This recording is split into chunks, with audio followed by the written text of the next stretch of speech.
भागवत जी में पहले 6 अध्यायों में महिमा कही गई है सच्चिदानंद रूपाय। अब ये आपने क्या बोला सच्चिदानंद, अब इसे जरा अलग अलग करो। सच्चिदानंद को 3 भागों में डिवाइड कर लो। सत चित आनंद, सच्चिदानंद संधि विच्छेद करेंगे तो क्या होगा सत चित आनंद बराबर सच्चिदानंद। अब सत्य चित आनंद, सत्य क्या है? सत्य क्या है? ब्रह्म सत्यम। उमा कहाँ हूं मैं अनुभव अपना, सत हरि भजन जगत सब सपना। सत्य क्या है? भगवान का भजन। सत्य क्या है? ईश्वर। ब्रह्म सत्यम जगन मिथ्या। सत्य ईश्वर, सत्य भगवान। भगवान कैसे हैं? सच्चे। हम कैसे हैं? झूठे। आप कैसे हैं? आप झूठे हैं कि सच्चे हैं? हाँ, आप सच्ची हो झूठी हो? बताओ, आप सच्ची हो झूठी हो? सच्चे हैं? बोलो, आप सच्ची हो कि झूठी हो? सच्चे हैं। आप सच्ची हो कि झूठी हो? आप भैया झूठे हो सच्चे हो? सच्चे लोग कितने हैं? झूठे कितने हैं? हम ये थोड़ी पूछ रहे हैं कि आप सच बोलते हैं कि झूठ।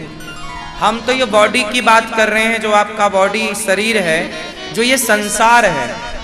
अच्छा, संसार और शरीर, परिवार, रिश्तेदार, आपकी आंख, पूरी बॉडी, ये सत्य है कि झूठ है? बोलो, झूठ है? शरीर हमारा सच्चा है या झूठा है? बस ये बताओ। हाँ, झूठा है। कैसे झूठा है बताओ? शरीर हमारा परिवर्तनशील है, और जो परिवर्तित हो जाए वो झूठ होता है। जो बदलता हो वो झूठ है, जो कभी न बदलता हो वही सत्य है। क्योंकि बदलाव किसमें है? झूठ में। सत्य में बदलाव होता ही नहीं। सत्य में कोई बदलाव, जो ना बदले वो सत्य है, और जो बदल जाए तो हम और आप बदल रहे हैं। छोटे से थे, फिर जवानी आई, फिर बुढ़ापा आया, शरीर जर्जर हो गया, मर जाएंगे फिर। तो हम झूठ, शरीर झूठा है, उसी तरह ही संसार झूठा है। इसलिए हम और आप कुछ दिनों के हैं, हम लोग परमानेंट नहीं हैं। आपने सुना ही होगा, जगत में कोई न परमानेंट, जगत में।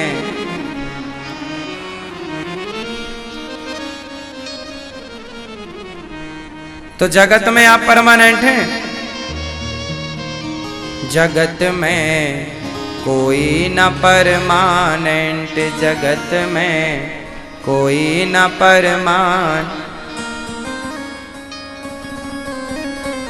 तेल चमेली और कोई साबुन, तेल चमेली और कोई साबुन, चाहे लगा लो सेंट, जगत में कोई न परमानेंट, जगत में।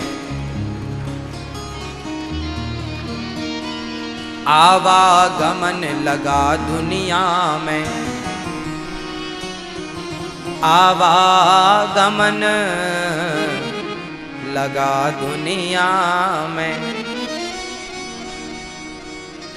अंत समय में उखड़ जाएंगे, अंत समय में उखड़ जाएंगे, तेरे तंबू टेंट, जगत में कोई न परमानेंट, जगत में कोई न परमानेंट।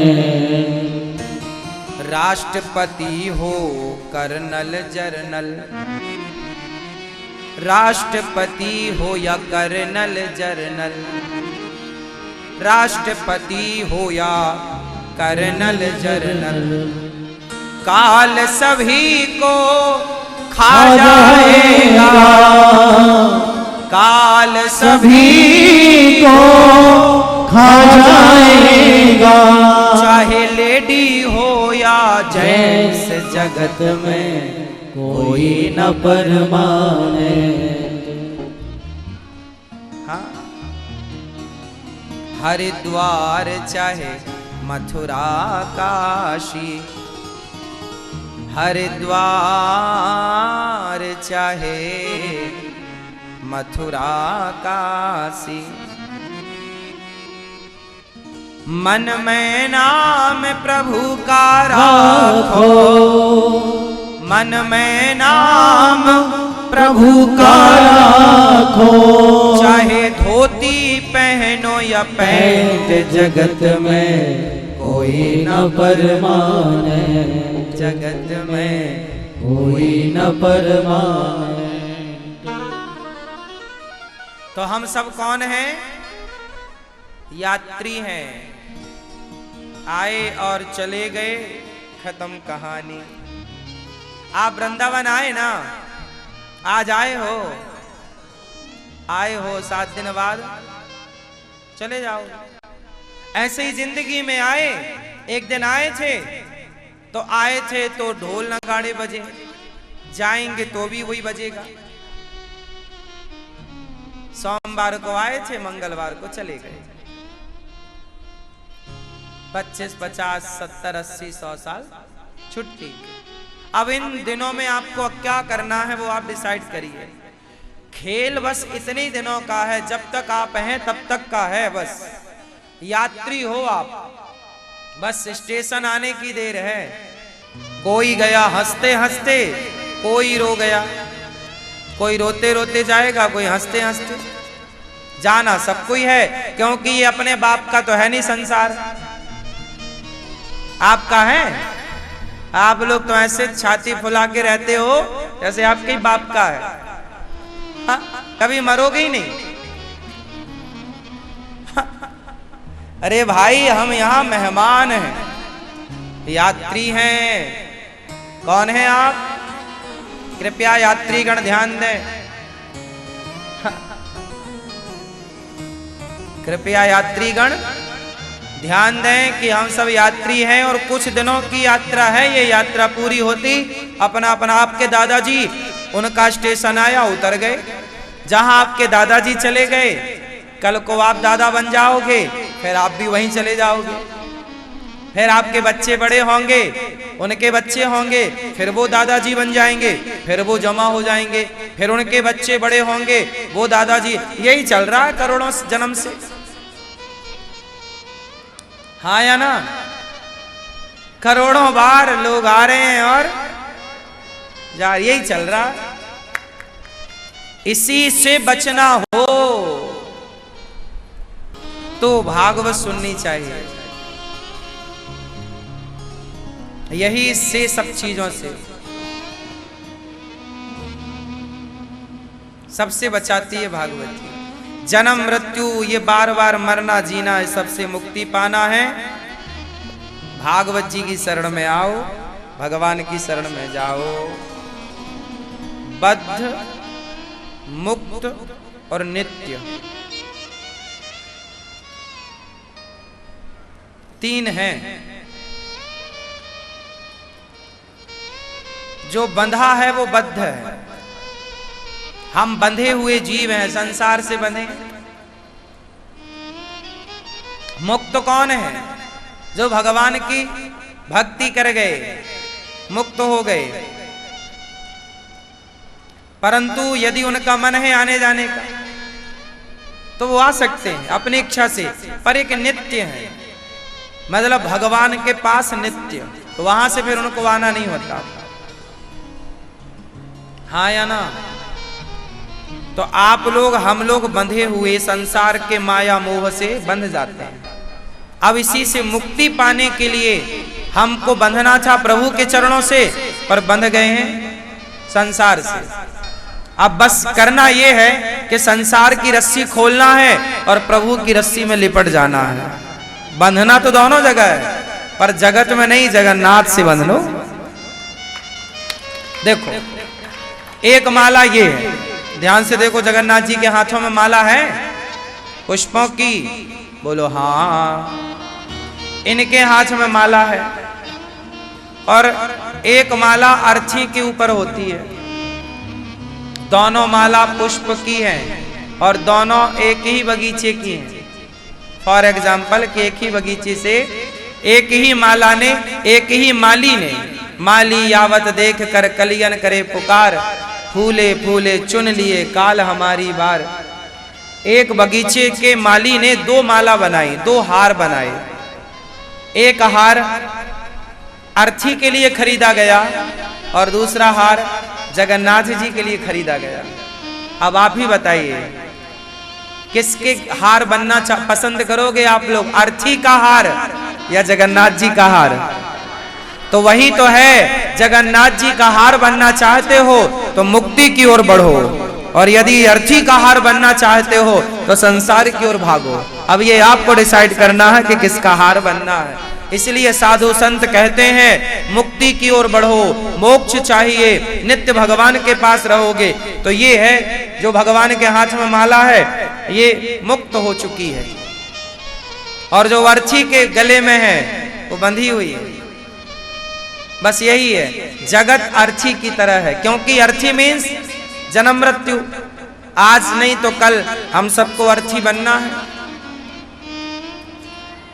क्यों? इसलिए किसकी माला बनो? प्रभु की माला। इसलिए अपने आप को हार, ये क्या है? हार है। इसमें क्या लगे हैं? पुष्प। पुष्प का एक नाम है सुमन। सु मतलब सुंदर, मन मतलब मन। अपने मन को इतना पवित्र करो, सुंदर करो कि मन ही पुष्प बन जाए, और मन रूपी पुष्प का हार बना के अपने आप को ही ले जाकर प्रभु के चरणों में समर्पित कर दो। यही मुक्ति है। भगवान का हो जाना मुक्ति है और संसार का हो जाना बंधन है। तो हम संसार में सब झूठे हैं। ये संसार झूठा है, ये शरीर, हम यात्री हैं, परदेशी हैं। ज्यादा मोहब्बत ना करना। किससे? परदेशियों से। सुना होगा ना एक गीत आप लोगों ने, परदेशियों से ना अखियां मिलाना। क्यों? परदेशियों को है एक दिन जाना। हम सब कौन हैं? परदेसी। जाना है तो जो जाने वाले हैं उनसे क्या मोहब्बत करें, जो कभी ना जाए उनसे मोहब्बत करें। मीरा ने कितनी बढ़िया बात करी कि ऐसे बरकूं क्या बरूं। अर्थ बोलना आप, हमें नहीं आ रहा। ऐसे बरकूं क्या बरूं। ऐसे बर मतलब पति जिससे विवाह होता है, बर बधू, बधू लड़की होती है, बर पुरुष होता है। ऐसे बरकूं क्या बरूं जो जन्मे और मर जाए, बरिए बर गोपाल को मेरु चुन रो अमर कर जाए। बताओ क्या अर्थ है? आप बताओ। ऐसे बरकूं क्या बरूं जो जन्मे और मर जाए, क्या मतलब हुआ इसका? मीराबाई बोल रही है ये।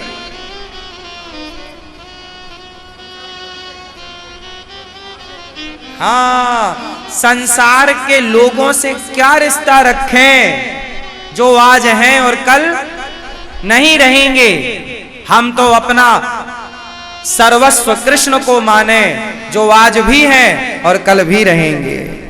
मेरो चुन रो अमर कर जाए। मेरा तो पति अमर है। मीरा जी कहती हैं मैंने तो उसे अपना पति माना जो कभी मरेगा ही नहीं। भगवान थोड़ी मरते हैं। तो आप लोगों के लिए ये सीख है।